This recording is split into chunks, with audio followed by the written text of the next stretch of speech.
Bonsoir à tous. Alors j'aimerais bien que cette vidéo soit entendue dans les prochains jours pour pouvoir poser les questions quand ils seront en face du président de la République ou des ministres actuels ou des futurs ministres actuels. Ma première question.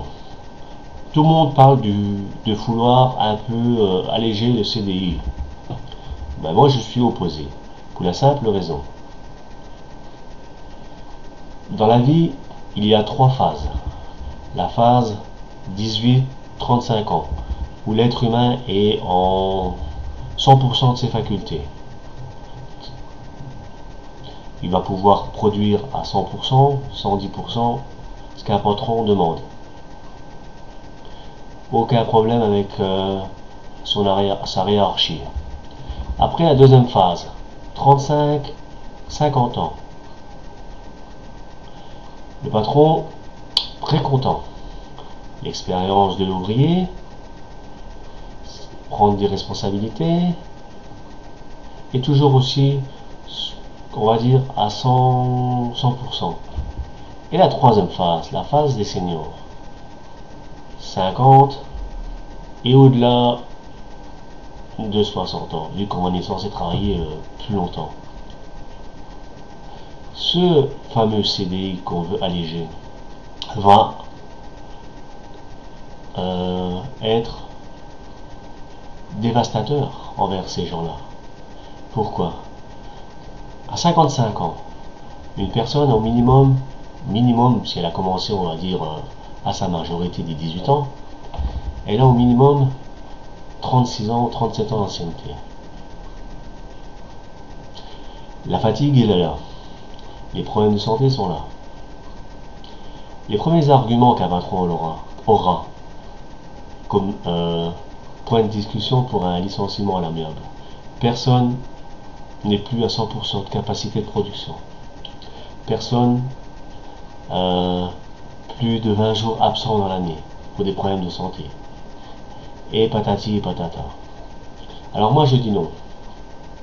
Non pour un nouveau contrat CDI pour les personnes de plus de 50 ans. Parce que c'est des gens qui vont être vite faits et bien faits, être licenciés. Et quel pouvoir d'achat et quel recours on aura? Aucun. Parce que le patron aura tous les droits. Deuxième question. On a créé une branche des seniors à vouloir les imposer à travailler de plus en plus.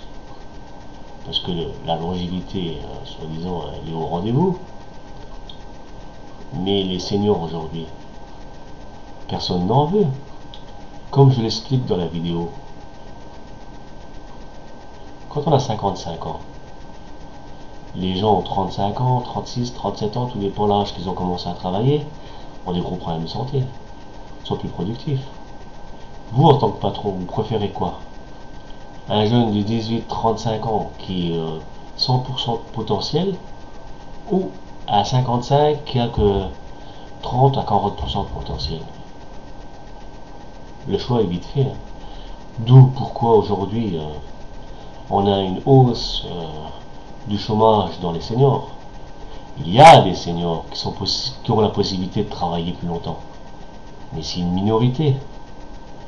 Les seniors qui ont des niveaux intellectuels très élevés, qui travaillent dans des bureaux, qui n'ont pas de problèmes physiques, qui n'ont pas à être à 100% de leur capacité, de leur corps, de leurs membres. Une personne qui travaille avec sa tête peut rester à travailler au-delà. Mais une personne qui est style genre agent de production chez Renault, chez Citroën, PSA ou dans un autre système de production, ou un maçon, un couvreur, des métiers très lourds comme ça, eux, jamais de la vie un patron cherchera à l'embaucher à 55, 56. On sait très bien qu'il sera cassé de partout. Alors là, je dirais qu'il y a des choses aussi à revoir. Pas tout le monde dans le même sac. Et puis, de toute manière, vous êtes contradictoire. Aujourd'hui, vous avez créé euh, le fameux pénibilité, de permettre peut-être aux gens qui sont dans ce facteur-là, qui ont des problèmes de santé, qui ont commencé tôt, carrière longue, et je ne sais quoi. Ça sert à quoi alors? Autant mettre tout de suite des bases. Les personnes qui sont dans la fonction intel, ouvriers, maçons, des métiers très très durs, peuvent partir, tac, à 60 ans.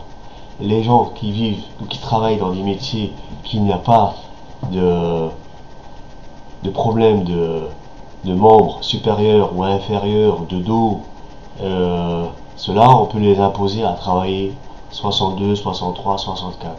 Et les gens qui sont assis derrière un bureau ou qui a que la tête qui travaille, ceux-là, on peut leur dire, vous travaillez jusqu'à 65, 66, 67. Les degrés de travaux ne sont pas les mêmes. Soyez dans la logique. Arrêtez de mettre tout le monde dans le même sac. Parce que si vous devez mettre tout le monde dans le même sac, alors mettez les retraites pour tout le monde au même point. Pourquoi aujourd'hui on doit avoir des gens qui partent à 54, 55, 56, 57, au détriment des autres qui partent à 60, 62, 63 et ainsi de suite. Tout ça parce qu'il y avait des acquis signés il y a avant-guerre. La guerre est finie. Aujourd'hui, c'est tout le monde dans le même panier. Tout le monde doit avancer. Alors aujourd'hui, un gouvernement qui saura casser ses principes saura mettre en confiance le peuple. Ça montrera qu'il a des couilles et que les choses doivent être faites dans ce sens-là. Tout le monde doit travailler, mais tout le monde doit être dans l'idée de dire pourquoi lui il doit travailler jusqu'à un âge 62, 63, 64, des métiers pénibles, et que toi, le mec qui est derrière un bureau, qui le soir encore la force d'aller faire un footing, d'aller faire du sport et je ne sais quoi, à partir à 54, 55 ans. Non. Tout le monde dans le même train, et vous, les gens du gouvernement, on prendra confiance en vous. Voilà ce que j'aurai à dire. Merci.